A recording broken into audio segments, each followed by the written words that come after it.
Hello everyone, welcome back to mission Abhyas. कैसे हैं आप सभी और कैसे चल रही है आपकी तैयारी? आज हम करेंगे the concept of elasticity of demand, मांग की लोच।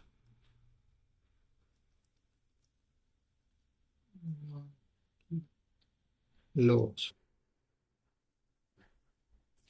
यदि आप यदि आप दिसंबर 2024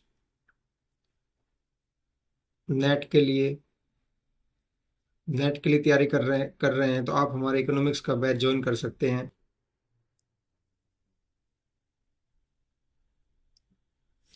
जो अभी 50% ऑफ पर चल रहा है। जो 6 मंथ के लिए आपकी फीस 6019 रहेगी। यदि आप इसमें सुमित लाइफ का कोड यूज करते हैं, कूपन कोड यूज करते हैं, तो इसमें 980 एडिशनल ऑफ मिल जाएगा आपको। ये कूपन कोड आपके लिए जुलाई 25 तक वैलिड है। तो अभी ज्वाइन किए हमारी क्लासेस। अधिक जानकारी के लिए आप हमारे टेलीग्राम पेज पर विजिट करें या दिए हुए कॉन्टैक्ट नंबरों पर कॉल करके पता कर सकते हैं। तो चलिए आज की क्लास में स्टार्ट करते हैं। आज की ये concept of elasticity of demand, मांग की लोच। मांग की लोच क्या होती है? The price elasticity of demand is the ratio of percentage in amount demanded to a percentage change in price. देखिए, जो लॉ ऑफ डिमांड था वो सिर्फ ये चीज बताता था कि प्राइस इंक्रीज होता है तो डिमांड डिक्रीज हो गई है। ठीक है, प्राइस डिक्रीज हो गया है तो डिमांड इंक्रीज हो गई है। पर ये जो लॉ ऑफ डिमांड था, ये नहीं, ये चीज नहीं बताता था कि कितना प्राइस इंक्रीज हुआ है तो कितनी डिमांड डिक्रीज हुई है। ये डिग्री नहीं बताता था।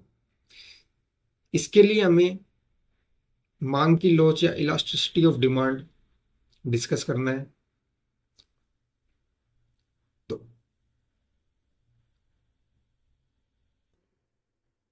किसी गुड्स के प्राइस में कितना इंक्रीज हुआ जिससे डिमांड डिक्रीज हुई, इस चीज को बताता है the elasticity of the demand.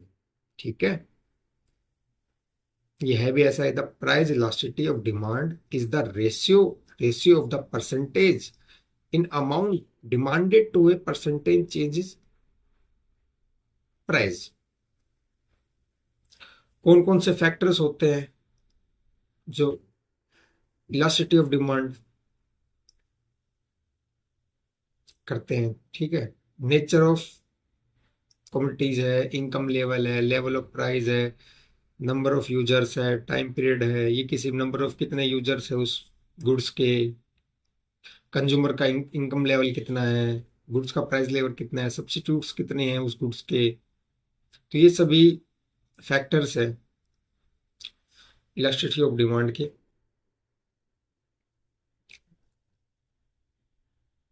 Simply जो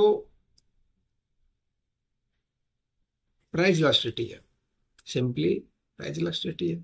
ठीक है, इसको हम कह सकते हैं परसेंटेज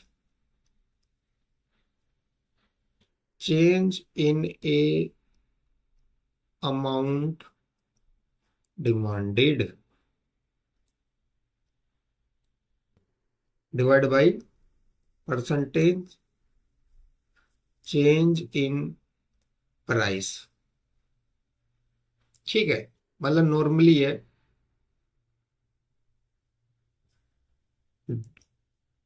चेंज डिमांड और चेंज प्राइस। ये आप इसे सबसे सिंपलेस्ट फॉर्म में इसको लिख सकते हो। ये फॉर्मूला है इलास्टिसिटी ऑफ डिमांड का। देखिए, प्राइस इलास्टिसिटी ऑफ डिमांड में be unit, greater than unit, less than unit, zero हो सकती है। Unit is equal to one, greater than unit, greater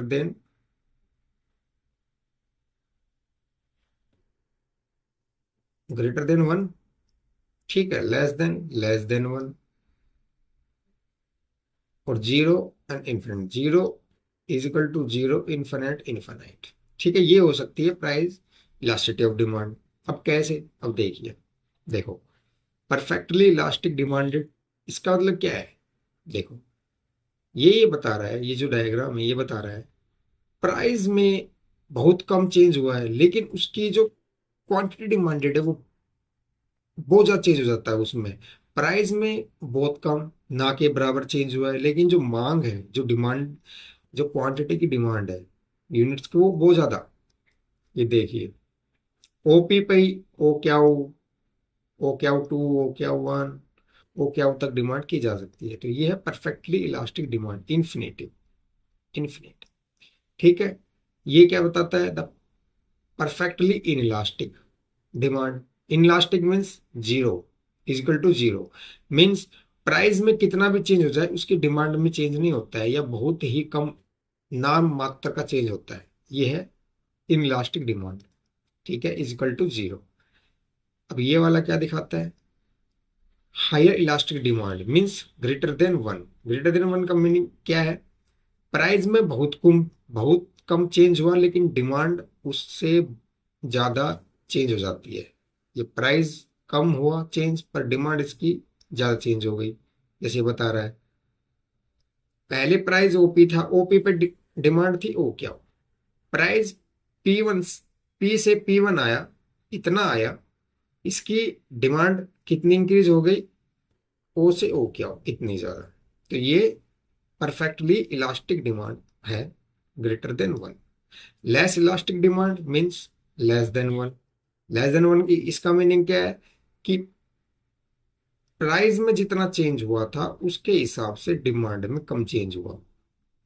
जैसे ओ, ओपी से ओपी वन आया, ये इतना चेंज हुआ इसमें, ये इतना चेंज। ठीक है, तो डिमांड कम हुआ।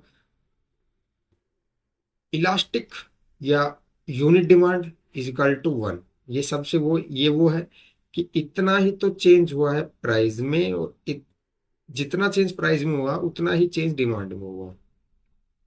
ठीक है, तो ये यूनिटरी या यूनिट इलास्टिक डिमांड होती है। ठीक है, अब देखो,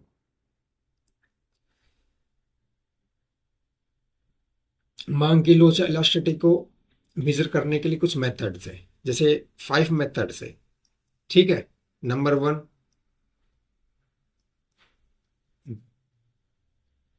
gradient. Number two, measurement. Number three, point.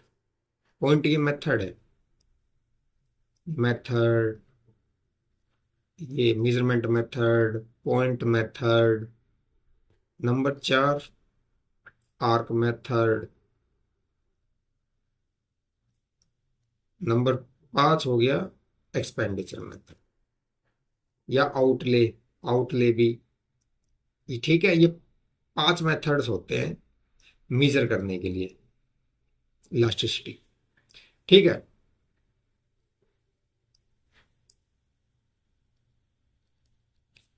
अब जो ये ग्रेडियंट मेथड है, ये क्या कहता है?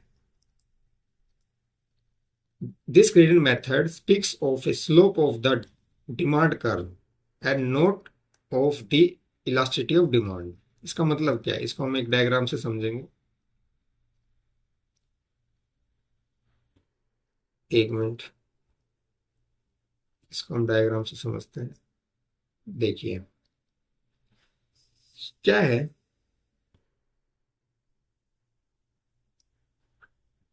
एक्स वाई, या प्राइस आ गया या क्वांटिटी आ गई। ठीक है, ये क्या कहता है कि ये स्लोप को बताता है, सिर्फ डिमांड कर्व की स्लोप को। जैसे हमारे डिमांड कर्व हो गया। ठीक है, यहां से लगा लो इसको, तो ये तो अपना देखो, पहले प्राइस था, ये हुआ, देखो, पी से पी वन आया, क्या वन से क्या टू गया,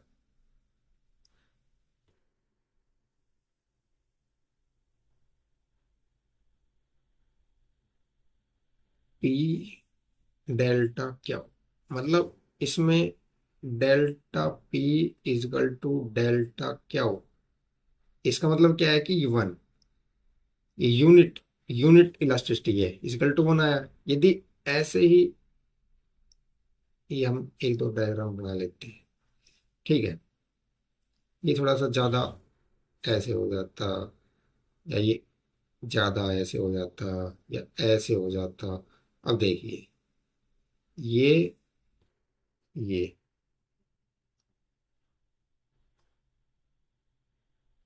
ये इतना और ये, ठीक है। प्राइस ज्यादा गया, क्वांटिटी बहुत डिमांडेड कम हुई, तो ये लेस देन वन हो गया, ठीक है। प्राइस कम हुआ, थोड़ा सा ऐसा हो गया, थोड़ा सा और ऐसा होना चाहिए था, तो ये मोर देन वन मान लो आप। तो ये जो ग्रेडियंट मेथड है ना, ये सिर्फ स्लोप दिखाता है, ग्राफ इसकी डिमांड कर्व की स्लोप्स दिखा रहा है, ये सिर्फ स्लोप्स दिखा रहा है आपको, इसलिए इसको ना note of the elasticity of demand, ठीक है। अब ये स्लोप दिखाता है, इसी वजह से हम दूसरा मेथड यूज करते हैं, दूसरा मेथड यूज करते हैं, वो है परसेंटेज मेथड, ठीक है। परसेंटेज मेथड सबसे ज्यादा यूज होता है, ये परसेंटेज मेथड। ये क्या कहता है, ये परसेंटेज मेथड है, इसका एक फार्मूला है ये, delta Q delta P, P बटे क्यू, ठीक है। इसका ये फार्मूला, मतलब इसका क्या है कि इसका ये फॉर्मूला है, इसे आप नोट डाउन कर लीजिए, याद रखें, ठीक है। इसको हम एक एग्जांपल थ्रू समझते हैं, देखो।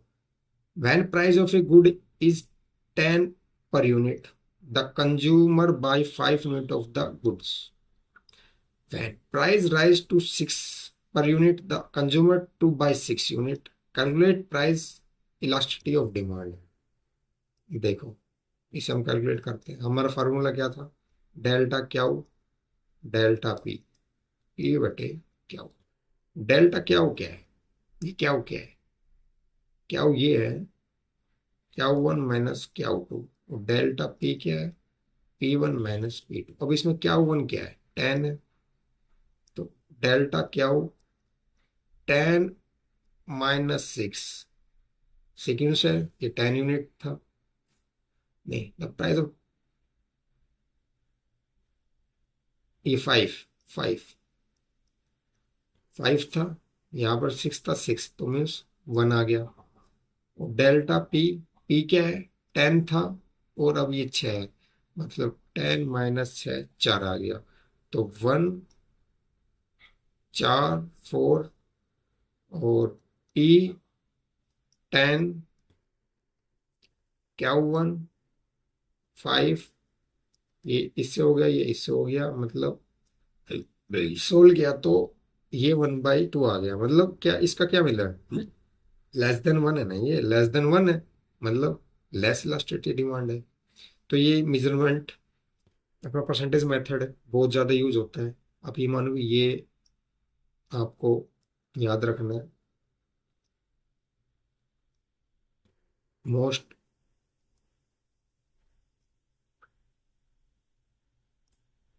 यूज मेथड, ठीक है। नेक्स्ट आगे चलते हैं ना, ये आपने समझ लिया है, ये एग्जाम्पल द्वारा समझ लिया कि कैसे इसको पुट अप करो, इसकी वैल्यू आ जाए। आगे चलते हैं, अब देखिए पॉइंट मेथड, पॉइंट मेथड है, अब देखो,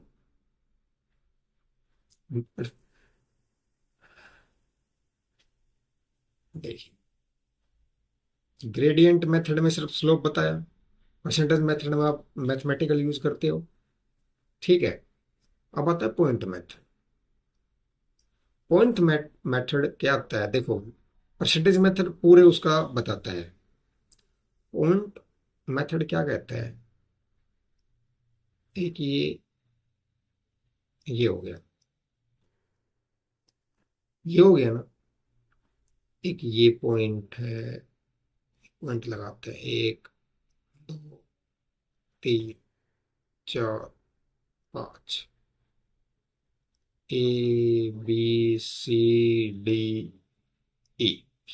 पॉइंट मेथड आपको बताता है, ये प्रोफेसर मार्शल ने दिया था, जियोमेट्रिकल मेथड है for measuring at a point on the demand curve. Means ये डिमांड कर्व पर किसी भी पॉइंट का, किसी पॉइंट की इलास्टिसिटी को बताता है।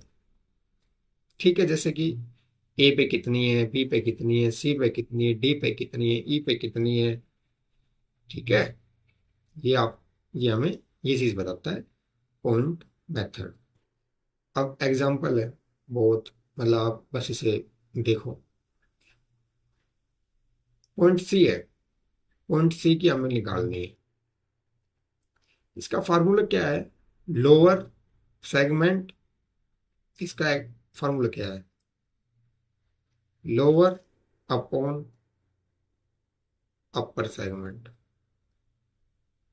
देखिए, पॉइंट सी की निकालनी है, 1 2 3, 3 lower, 1 2 3 3 is equal to 1। Means unit, unit elasticity हो गया, 3/3 1 आ गया। ठीक, अब देखिए, अब यदि हमें ए पॉइंट की निकाल, ए की नहीं निकालते, हम बी की निकालते हैं, बी पॉइंट की। 1 2 3 4, 4, 1 2 2 means greater than 1, means perfect elastic.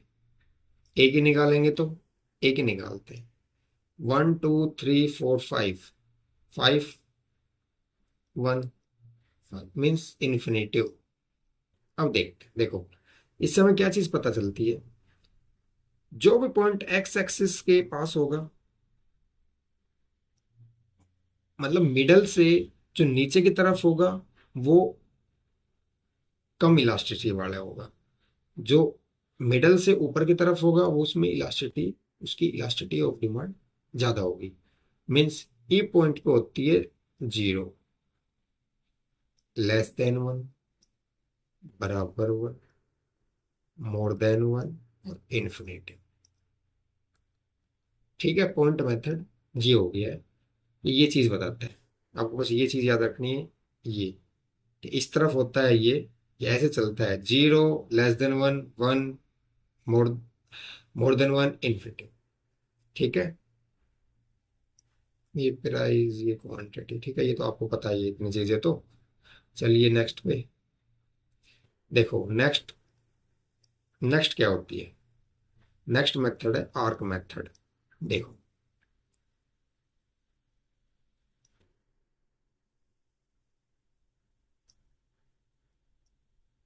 ये ये अपना डायग्राम बना, ये अब देखते एक चीज बताते हैं, क्वांटिटी, प्राइस। ये पी, P1, क्यू, Q1, ये बताता है। आप इसे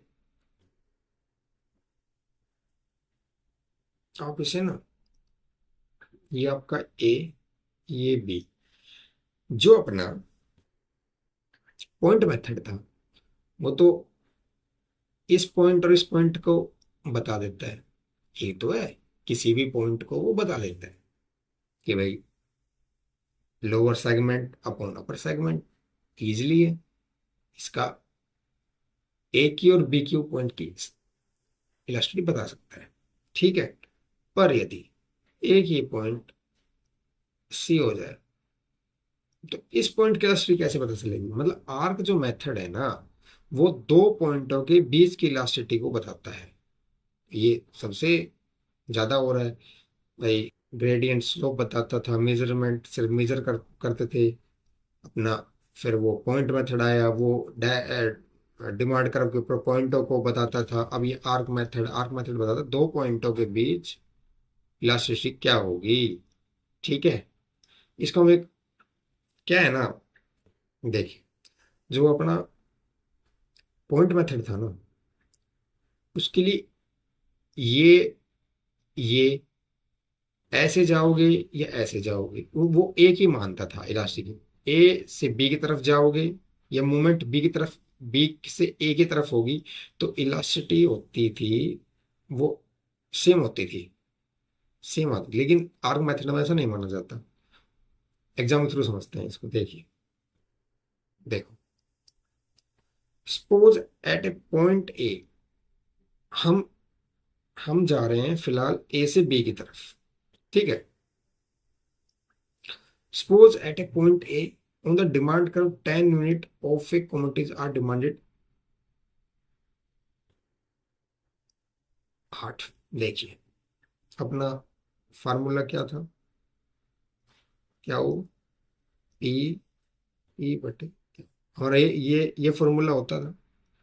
क्या वो क्या चेंज हुआ, 10 से 12 यूनिट मीन्स 2, 8 से 6 मीन्स 2, पी कितना था अपना 8, और अपना 10, ये से हो गया 2 4 2 5 2/5, ये आया। हम गए ए से बी की तरफ, ये कहना चाह रहा। अब हम जाते हैं, ये था ए टू बी, अब सपोज करो बी टू ए जाते हैं, ठीक है। मीन्स ये वाला ना ये ऊपर आ जाएगा, मीन्स देखो ये इसका क्या होगा, डेल्टा क्या हो, डेल्टा पी, पी अपन में क्या हो, डेल्टा क्या हो, इसका क्या होगा 12 - 2, 2 होगा। डेल्टा पी 10 - 6, 2 होगा। पी इसमें क्या हो जाएगा 6, क्या हो जाएगा 12, 2 1/2। देखो कितना फर्क आया, ये आया 0.4, ये आया 0.5। मीन्स हम ए टू बी गए तो ये आया, बी टू ए गया तो ये आया, ये आया ना।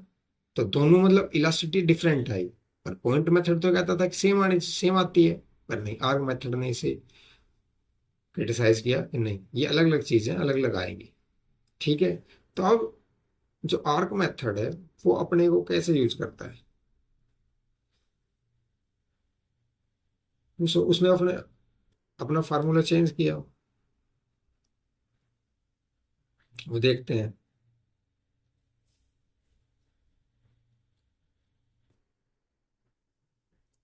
ये बहुत बहुत ही इजी चैप्टर है, छोटा सा चैप्टर है, ज्यादा कुछ है नहीं इसमें, ठीक है।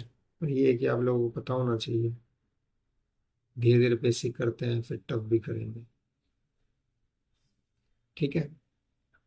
ये हो गया, इसका फॉर्मूला समझते हैं। ये arc arc method, arc arc method ये क्या कहता है, ये कहता है कि आप ऐसा कर सकते हो, डेल्टा क्या हो, डेल्टा पी, P1 + P2 क्या 1 + क्या हो। ये कहता है कि आप ऐसे कर सकते हो तो आप मिडिल में पहुंच जाओगे, ठीक है। मतलब उन दोनों को छोड़ के आप इसमें ये वाला फॉर्मूला यूज करते हो, इसका ये फॉर्मूला है। इससे क्या होगा 10, ये क्या है 12 10 2 8 6 2, P1 P2 8 6 14, क्या 10 12 22। इसका ये आंसर पॉइंट मेथड के आंसर से ज्यादा सही है।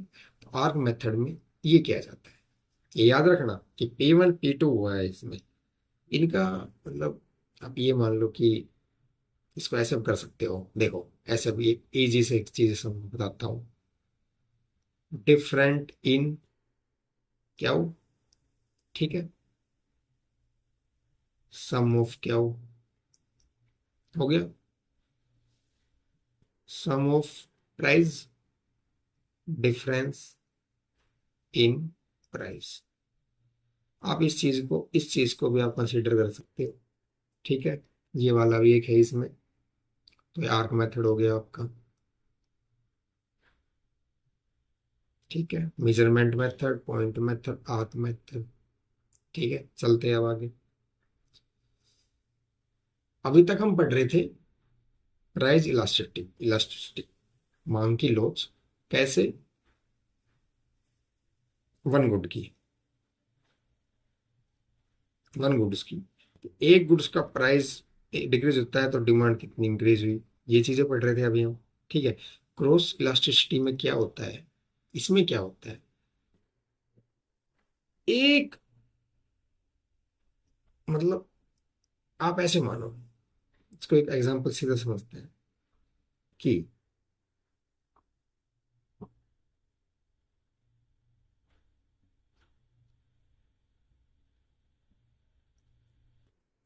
टी की प्राइस है ना, टी की प्राइस इंक्रीज हुई, कॉफी की डिमांड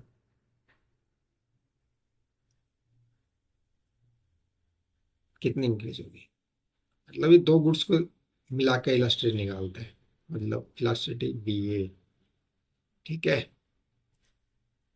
देखिए ये देख क्या कहता है, the cross elasticity of demand is the ratio between percentage change in a quantity demanded of a good to the percentages in the prices of a related good. The cross also demand between goods A and B. इसमें दो goods होती है।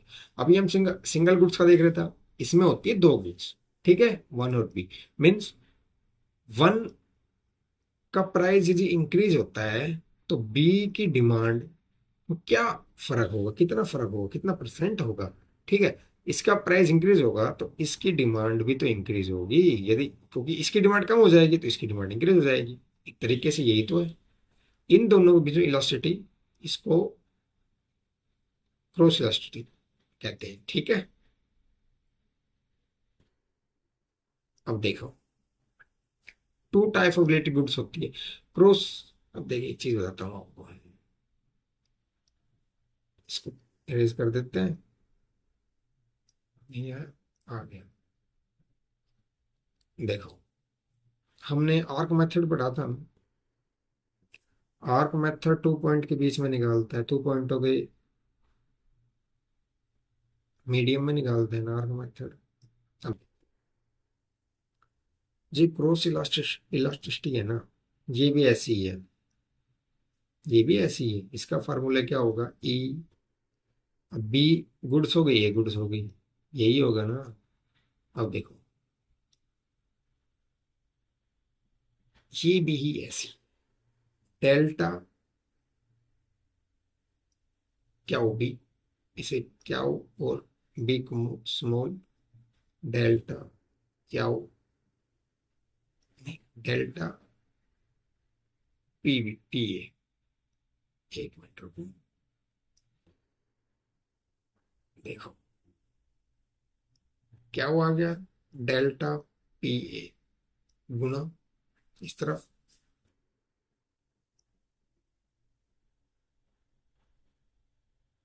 P A क्या होगी, ये होगा। इसका formula ये है तरीके से।